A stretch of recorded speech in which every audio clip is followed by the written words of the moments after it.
In my seminars the last few years, I have covered what I have found to be those few simple basic principles that can make major changes in life and lifestyle.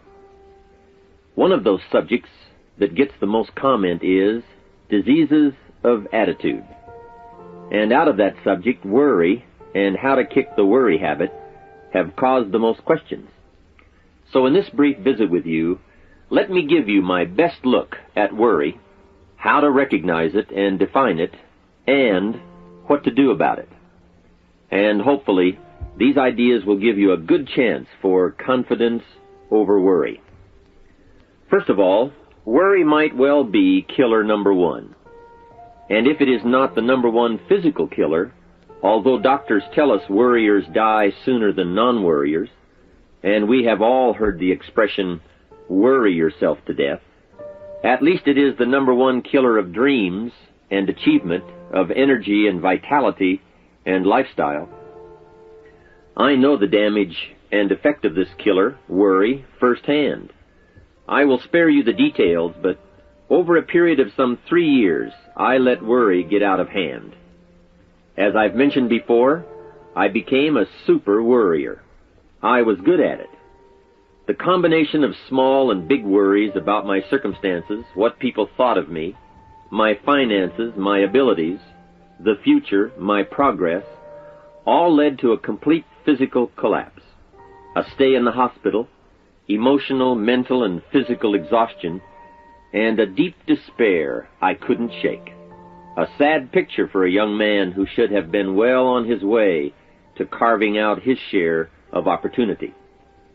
I am happy to tell you that good fortune came my way, and as many of you may be aware, I met a man, Mr. Earl Schoaf, with his ideas and inspiration and the help of a very close friend.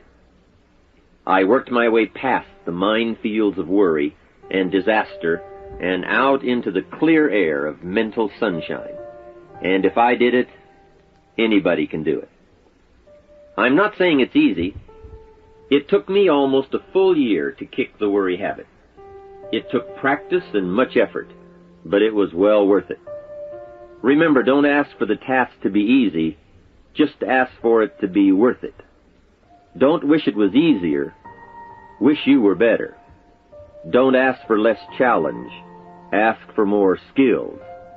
Don't ask for less problems, ask for more wisdom. It's the challenge that makes the experience. And life and its color and meaning and adventure for you is this collection of experiences. To wish them away is to wish your life away. So let's get to worry and what it is and what it does, how to define it, and what to do about it. And let's do it with eager, high hope that it won't be long until you will be free of the worry habit and on your way to the life and lifestyle that you want. First of all, let's define worry. There are many ways we could describe it. Worry is fear painting pictures in your mind. And if you watch that mental movie too long, you get a false picture of how things really are. Worry is a mental broadcasting station, and more often than not, it is false or at least distorted propaganda. Worry has that sneaky way of stopping short of giving you all the facts. Worry is often the trickery of mentally filtered facts on the negative side and the bold declaration that these are all the facts. Worry has the mental audacity to suggest that the elevator only runs one way, down. Many times worry is a 5-alarm bell for a wastebasket fire. And worry is a depletion of constructive emotion. It's wasted mental energy. It's like letting the starter run the battery down when the car won't start. And worry is most often a lack of all the facts, a lack of full understanding, a lack of total information, and an unpreparedness of ability, knowledge, talent, courage, faith, and all the other virtues. That should give us a better definition of worry, and remember, left unchecked, it can become like a mad dog loose in the house, and the sorrow and pain and regret is too large a price to pay not to do something about it, and to do it now. You see, if you contemplated the total sum of human suffering long enough, it would drive you mad. You must understand how life is. Human suffering, man's inhumanity to man, war, disease, poverty. But it must be in what I call its rightful ratio of your mental and emotional time. So much for what worry is. The next question is, what can I do about it? What is the first step? My best advice on this is to first recognize worry for what it is, admit what it does, and then decide you now want to be free. It first starts with decision on your part. And may I add, well, you should decide. Why let worry continue to take money out of your pocket and bank account? Why let worry any longer keep you from becoming all you can be? Why let it rob you of better friendships, better business, better profits, better results, better communication, better family relations? Why impose your worry on others any longer? It's a burden you can get rid of and a monkey you can get off your back. Why not be rid of those sinking, nagging feelings that all is not going to be well, that you can't do it, that it won't work out for the best? Worry is undue concern that takes up too much of your mental and emotional time. Now, we must all be concerned. Hey, life is no joke except to the jokers. Life and how to live it is a serious matter. It is risky, full of peril, and there are constant threats to the good we want and to the pursuit of happiness. However, it is undue concern, or concern that takes up too much mental time, that begins the harm. It's like a family planning a wonderful trip. While they certainly should be concerned about the condition of the car, the tires, and making sure they pick the proper route, it would be foolish to allow themselves to be completely turned negative with the thought that they might crash and kill the entire family.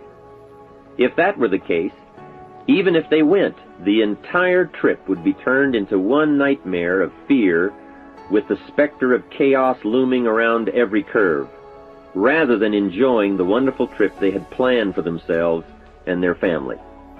A lot of people do that with their entire life. So, start to make these declarations. And if you mean it, they will start you on your way to confidence and adventure, free of the worry habit. Say first, I've had it with worry. I'm tired of being beaten down and hassled with all those negative mental pictures. I refuse to be tricked by false facts. I'm really not that weak. Never again do I want those sick feelings inside, those mental false alarms. I'm tired of the drain on my resources. I'm tired of the embarrassment of the lack of confidence. I don't want people, especially my family, to see me in this state anymore. I've got more to offer. I refuse to let my life be short-circuited any longer by letting my mind run wild with a distorted view of the facts, whether I bring it up or if it comes from someone else. Prove it to yourself. Think back over all the things that you worried about, all the fantastic, catastrophic events that your well-meaning advisors had told you were going to happen. Be pleased that none of them ever happened to you, or else you would not be alive today. 90% of the things you worry about never happen anyway. All of us have had these well-meaning advisors who want to appear larger in the eyes of those they wish to advise, and who immediately rear back and describe every single bad option they can think of that might possibly happen. By the time they have finished, the one who has come for some confidence and some help wonders why he even bothers to live anymore. And the fact is, those things are never really going to happen anyway. Bring to question now what your mind tells you or what others tell you, and pledge not to go for false alarms. I've had it is a good beginning. This first step will start you arguing with your worry thoughts. Soon you will start to examine your fears and worries to see if they are valid, and you won't let your mind play those mental tricks any longer. It is possible to destroy any emotion you have, including worry and fear, by a very simple process, and that is, analyze it to death. Drag it out on the table and look at it. Weigh it against all of your past experiences.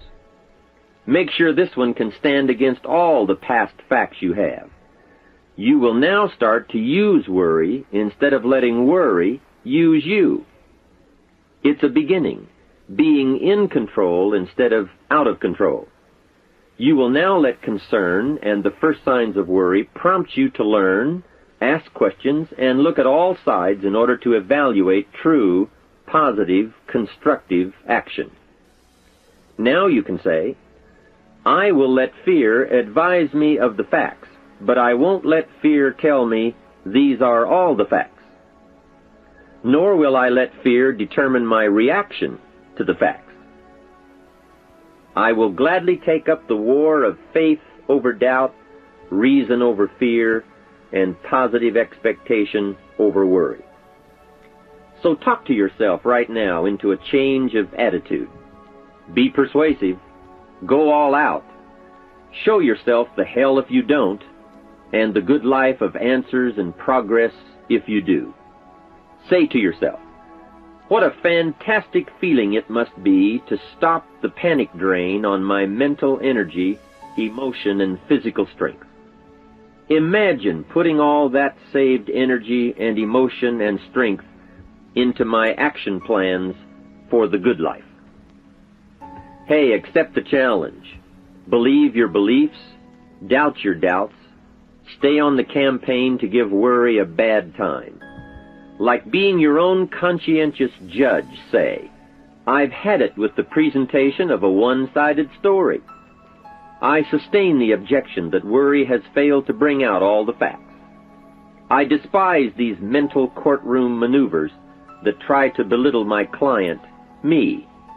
I demand the whole truth, and if worry will not be silent, I may cite him for contempt of the court of reason. Call up that scene often when worry wants to hassle you with the same old tricks and the same old results. It will work every time. Okay, let's move on to some really positive steps.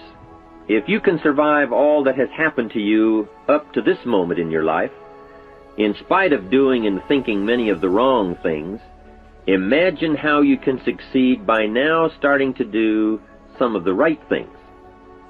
First, the best answer to worry is confidence, and confidence starts first with awareness. Here is one of the most important lessons in life to learn. Life and business is like the changing seasons, and the real challenge of life is to learn how to handle the winter and take advantage of the spring. In short, that's it. You see, winter always comes, but so does the spring. Night follows day, but also day follows night. Sure, the tide goes out, but it always comes in. Opportunity follows difficulty as surely as difficulty follows opportunity. I have written and recorded much on how to take advantage of the spring, how to cash in on life's opportunities, work hard all summer, learn more ways to plant and protect what you invest, and to reap in the fall without complaint, knowing it's your harvest and you've reaped what you've sown. For this subject, however, let's talk about how to handle the winters, those times when worry, like winter, takes its heavy toll. So, we tell it like it is. Winter always comes. So does the night. Some happenings in our life will always be a cause for concern, and sometimes concern turns to worry, and worry turns to fear. But remember, that is to be expected. Each day, each event, each season brings both expected and unexpected challenges that we must think about and make decisions on. Life is like a stream that flows continuously. The better we understand that, the better chance we have to produce good results out of all of our challenges. May I suggest something to you? I have a friend who is an avid skier. You know something? He can only ski in the wintertime. You can only hunt the elk when the snow falls in the high mountains and drives them down. That's called wintertime. You see, it's all right if it's 12 below. Just be prepared for the winter. And here is a good thought. A full, well-developed human being will find a way to take advantage of the winter, not just handle it. The big challenge is to make something out of each opportunity. Now, if winters are always going to occur in our life, shouldn't we benefit from them too? Come the next winter, you could be on the inside looking out, seated by a warm fire, the company of a good friend, and those unique feelings of security in spite of the circumstances or the season. Begin to know now that the night will pass, and as you learn to grow and progress, you will better understand how to handle every night and better live every day. Here's some of the best advice I have on worry. First, don't be afraid to face the facts of life. It is not negative to understand that the winters always come. Don't be faked out. Don't clip the word impossible out of the dictionary. Sure, the Bible says all things are possible, but I don't really understand all that means. My daughters asked me, "Have you ever tried putting toothpaste back in the tube?" Don't say I don't want to hear the problem. I don't want to see the difficulty. Don't show me the weeds. Don't say anything negative. Only see the positive. That's foolish. There is a thin line between positive thinking and kidding yourself. And remember, there's also a thin line between faith and folly. Here is the key. Humans have the unique ability to see it as it is, and they also have the ability to see it better than it is. One is called fact, the other is called faith. Faith you develop, facts you acquire. The facts you acquire are essential. It's like belief. You constantly must find facts to support your belief. Faith says, I will move mountains. It doesn't say, I will move mountains if someone gives me a bulldozer. I'll move a mountain if they will build me a road up there, if the weather's nice, if they give me a shovel. Faith just says, I will move mountains. Faith doesn't ask for a result to prove its existence. Faith is because it is. And remember, people die for faith. And some people give up everything they own, their life, for faith. Many years ago, over in Vietnam, a Buddhist monk did a very clever thing. He did the ultimate in political dissent. He burned himself to death. That toppled the government. That was faith. Totality begets totality. Here is a good prayer. Help me to see it as it is, and help me to see it better than it is, and then inspire me to act. Facts and faith and action. What a combination for personal progress. And action puts fear to flight. An Old Testament phrase says, watch the ants, you sluggard. Consider their ways and be wise. Not a bad suggestion. The study of ants. What do they do in the summer to prepare for the winter? That's a lesson in life and survival. Happiness, wealth, peace, security, success, safety, friendship, reward, results, and all human achievement comes from a growing ability to understand and handle the changing seasons. And so we come right back to the theme of our entire enterprise, self-development. Learn to work harder on yourself than anything else. The key to all success in economics or mental health is self-development. It will all change for the better when you change for the better. It's what you become that really counts. And you are the only variable. So a good statement is, you can't be all positive. You can't be all confident. You can't be all faith. But confidence and faith and courage and inspiration can dominate worry and fear. Physical and emotional forces are always at work, and something will win and conquer. Make sure you give yourself the best chance to get mental and emotional domination over all of your challenges. And here is one of the master keys to the good life: developing the intelligence and accepting the challenge of putting all of your emotional experience into their rightful ratio. Beginning this progress can bring about the most dramatic changes. You see, disappointment is like winter. It always comes. It is foolish to say, don't be disappointed. But you must learn to discipline your disappointment. If it dominates 51% of your time, you're in trouble. Continued heavy disappointment is like 12 months of winter, and 12 months of winter leaves very little alive. Use the guidelines of seasons to adjust to all the meaningful things that happen to you. So concern, fear, and disappointment, like many human emotions, serve a useful purpose as long as they are kept in their rightful ratio. Left unattended, the weeds take over. Disappointment rules. Worry breaks loose. Fear gets the upper hand, and doubt moves in. But managed, worked, given human action with will and knowledge and purpose, and gardens overcome weeds. Faith overcomes doubt, and confidence pushes worry into a small place. The second major key to mastering worry is to respond.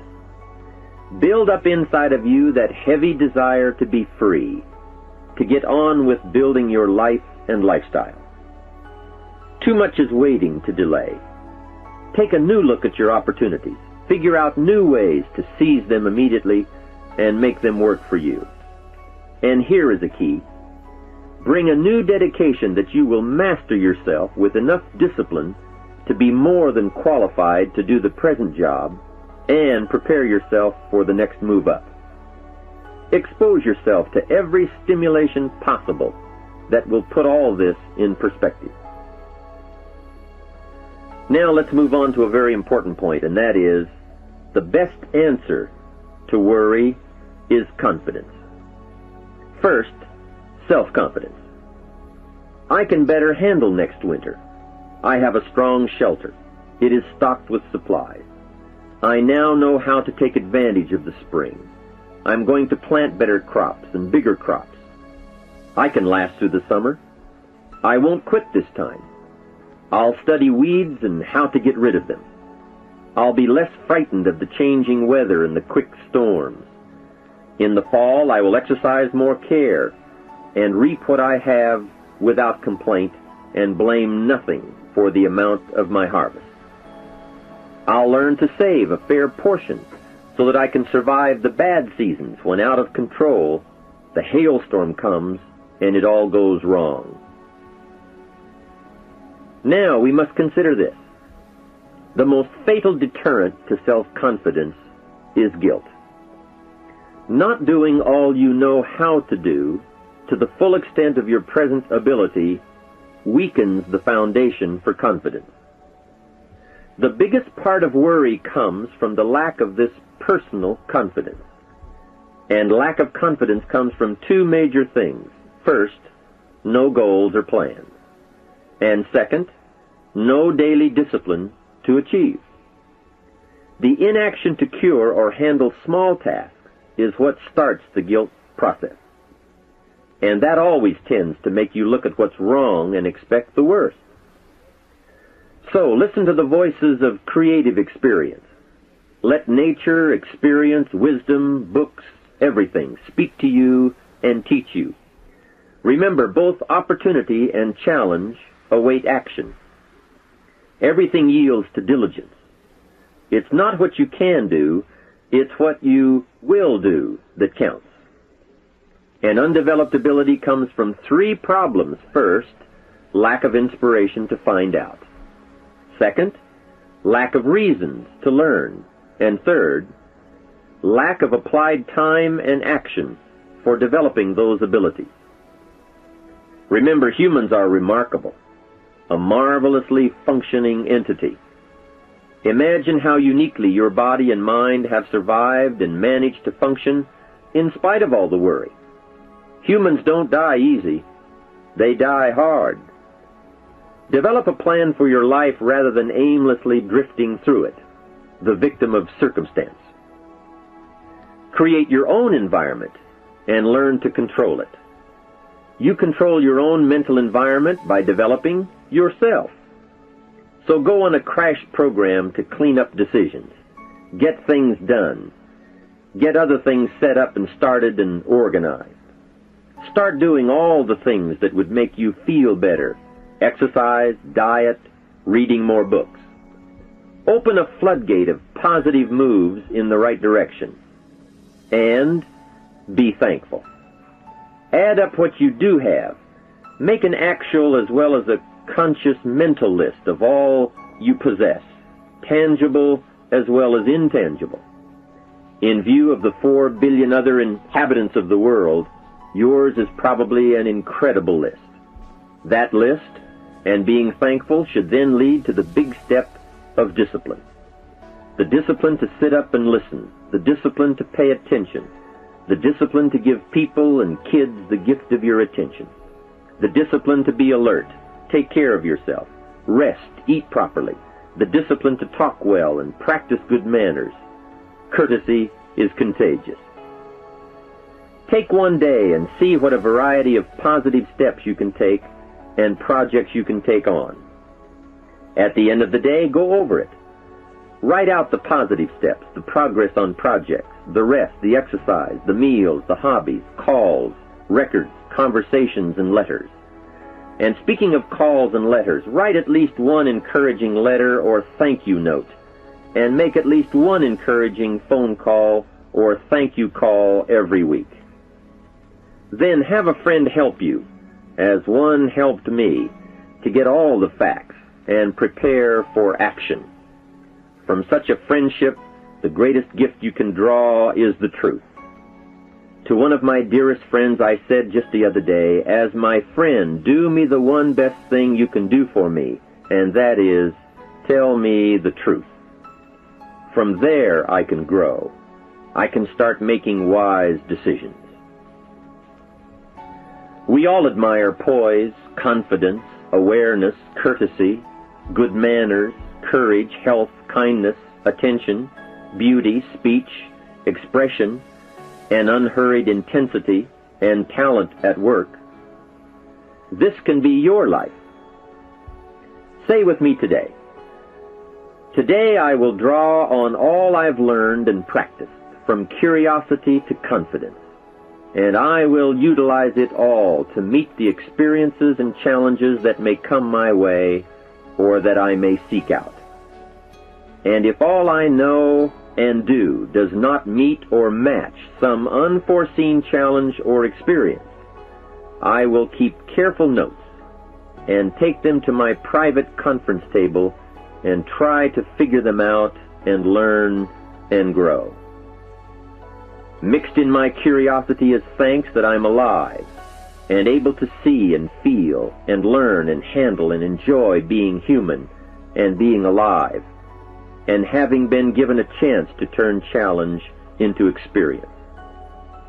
How great to have a mind to expand and a soul to nourish, to have hands that can feel, a heart that can experience, a mind that can inquire and learn, a soul that can soar, a body that can respond, to know love, sadness, hope, disappointment, accomplishment, failure, thrills, terror, appreciation, bafflement, wonder, awe, frustration, misery, confidence, courage, contentment, impatience, expectation, apprehension, fulfillment, music, sound, pictures, art, beauty, and harmony.